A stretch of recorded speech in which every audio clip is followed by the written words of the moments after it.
Bueno, estamos con Juan Pablo Feirone, el conocido médico. ¿Qué tal? Buenas tardes, Juan, y gracias por siempre, cada vez que te llamamos, estar muy predispuesto.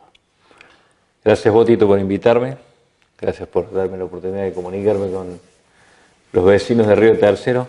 En esta época tan difícil que estamos, creo que la palabra del médico les viene bien y por ahí les da cierta tranquilidad y es importante en estos momentos.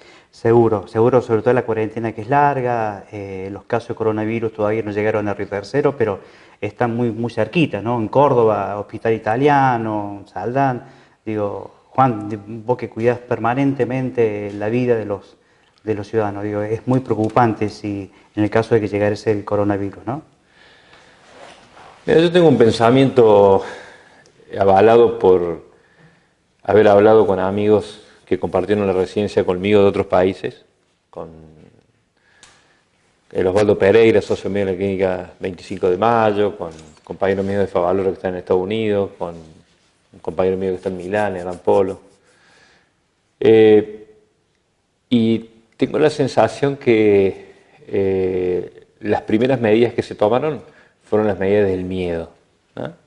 Y me parecen lógicas que parecía que millones y millones de personas iban a morir en el mundo y las decisiones de encerrar a la gente y aislar a la gente, en ese momento pareció la opción más criteriosa. Hubo algunos países, hay Suecia con Noruega, en donde uno aislaron y otro no, y la mortalidad terminó siendo la misma, pero de todas formas la idea fue, nos aislemos, vamos a evitar el contagio y de esa forma vamos a tener mucho menos muertos. Ya en este momento, después de un buen par de meses de evolución, en Argentina llevamos un mes y pico con nulo contagio en nuestro departamento, nulo contagio en departamentos alrededor. La verdad que me parece que ya podríamos ir pensando en que los que se tienen que aislar son los pacientes de alto riesgo, que ya sabemos cuáles son. Me parece que se tiene que aislar el paciente con potencial mala evolución si se contagia. Y me parece que hay que liberar a los sanos. Me parece que hay que liberar a los sanos, a los pacientes jóvenes de bajo riesgo de mortalidad, la mortalidad por debajo de los 50 años del 1%. Los que se murieron de 100 internados, 90 y pico se fueron de alta, y los que tuvieron alguna complicación tenían enfermedad preexistente. O sea, los que se murieron de coronavirus eran porque el coronavirus fue la gota que rebasó el vaso, fueron los que fumaron 40 años, 2 a 2 cigarrillos por día, y el coronavirus, como pasó con la influenza, como pasó con tantas virosis que terminaron provocando la muerte en pacientes susceptibles porque tenían antecedentes muy críticos. Hay que decirle a la gente que el virus lo que más ataca es el pulmón, ¿no? Que es un órgano muy principal. Sí, estamos en cierta discusión hoy, más allá de las neumonías por coronavirus, donde hay un proceso proinflamatorio, donde se genera un fenómeno procoagulante con embolizaciones distales, y eso termina provocando la muerte en los jóvenes fundamentalmente, donde produce infartos, producciones distales coronarias. Entonces, más allá del proceso agresivo, que parece ser más inflamatorio que infeccioso, termina provocando un daño en el pulmón que todavía se está discerniendo si es puramente inflamatorio o además hay otro componente más que necesita ser, por lo cual el paciente necesita ser anticoagulado, además del uso de corticoides. Así que todavía hoy estamos viendo ya, no el diario del lunes, pero nos estamos acercando a leer qué fue lo que pasó. Entonces, si vos me preguntás a mí, el tema del barbijo hoy en la calle, me parece que hoy el barbijo en la calle ya es innecesario. Porque una persona sana de 40 años que anda caminando por la calle y de pronto toma contacto en la calle con otras personas, yo preferiría contagiarme de alguien de 40 años que tiene el coronavirus y seguramente es un virus atenuado con mínima posibilidad de agresión, a contagiarme en una clínica, en un paciente con fiebre, con tos y con síntomas. Ese virus seguramente debe ser un virus mucho más agresivo que un virus de un joven, porque nos vamos a contagiar el 70% de la población, ¿no? Por lo tanto, mientras más pronto se haga el contagio y el contagio genere inmunidad y genere inmunoglobulina G y nos permita a nosotros estar en cierta forma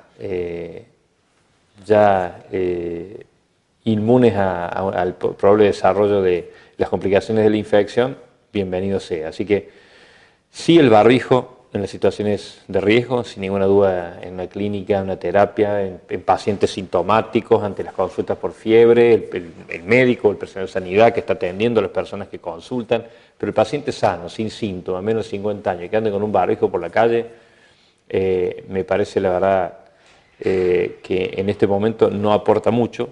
En su momento inicial fue una buena medida, pero hoy yo prefiero contagiarme de un muchacho sano, hipotéticamente con coronavirus, con un virus atenuado y no hacerlo después cuando me toque un virus que sea mucho más agresivo en otro contexto. ¿Has tenido oportunidad de plantearlo a nivel municipal, este pensamiento médico tuyo? Porque en realidad, ¿has tenido oportunidad de hablar con Ferrer de esto? Hablé inicialmente con Ferrer, hicimos una reunión ahí cuando estábamos desarrollando el ciclador con Abelardo y su amigo, que la verdad que han hecho un trabajo fantástico ellos. Pero bueno, fueron una sola conversación, después la verdad que no se me participó más, no se me llamó más. Me hubiera gustado participar. Creo que no les gustó algunas cosas que yo dije sobre el barbijo, sobre algunas cuestiones del aislamiento. Es la que sostenés, yo no. Pero bueno, me hubiera gustado discutirlas médicamente. No estuve para nada de acuerdo con el hisopado a Johnny, por ejemplo.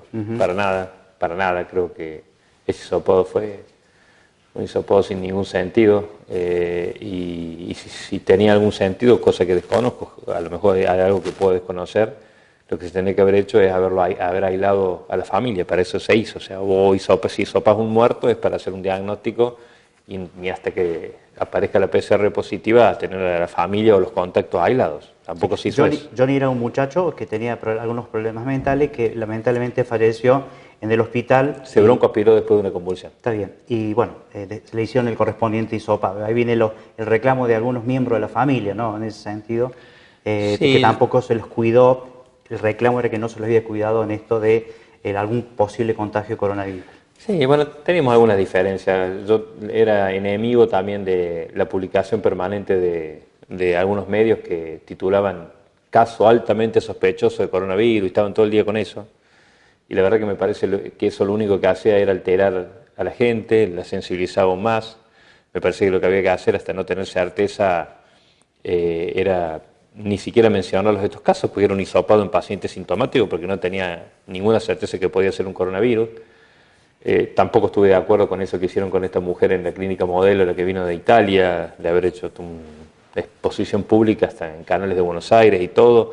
Me parece que a la ciudad había que tranquilizarla, no exaltarla. A la ciudad lo que había que hacer era, hasta no tener ninguna confirmación, no andar titulando ningún diario, ni medio, ni radio, porque eso no ayudaba absolutamente nada. Absolutamente nada. Me parece que no aportaba nada al vecino tenerlo con un grado de sensibilidad y expectativa frente a la posibilidad de un potencial positivo cerca de tu casa, porque además no se daba nombre ni nada, porque bueno, la ley no lo permite, pero eso hacía que tendremos un caso, doctores cierren. Las llamadas que había cuando decían en una clínica privada de Río Tercero, potencial caso de coronavirus. El teléfono empezaba, doctor, en su clínica, en su clínica, en su clínica, en su clínica, 60 llamados, porque todo el mundo estaba realmente preocupado.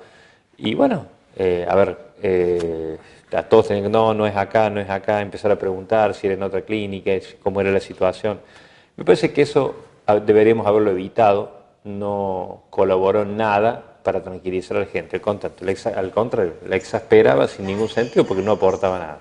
Bueno, de todos modos, usted hace referencia a los dos secretarios de salud municipales, ¿no?, que han salido muy poco en esta cuarentena y en esto salir a explicar. Sencillamente han sido todas publicaciones oficiales del departamento de prensa, nada más que eso. Sí, bueno, pero ya está. Yo creo que lo importante es que no hemos tenido hasta ahora ningún caso. Lo importante, más allá de tener o no un caso, que en caso de que lo tengamos, creo que hoy estamos en cierta forma preparados por haber participado en todo este tiempo, prácticamente un mes y pico, del desarrollo de día a día, las innovaciones que había en cuanto al tratamiento. Es decir, los médicos nos hemos preocupado por saber hoy lo que se haría con coronavirus, lo que haríamos frente a un potencial caso, porque no es lo mismo que hubiésemos hecho hace un mes y medio atrás. Esto nos permite trabajar con el diario del lunes, que es distinto.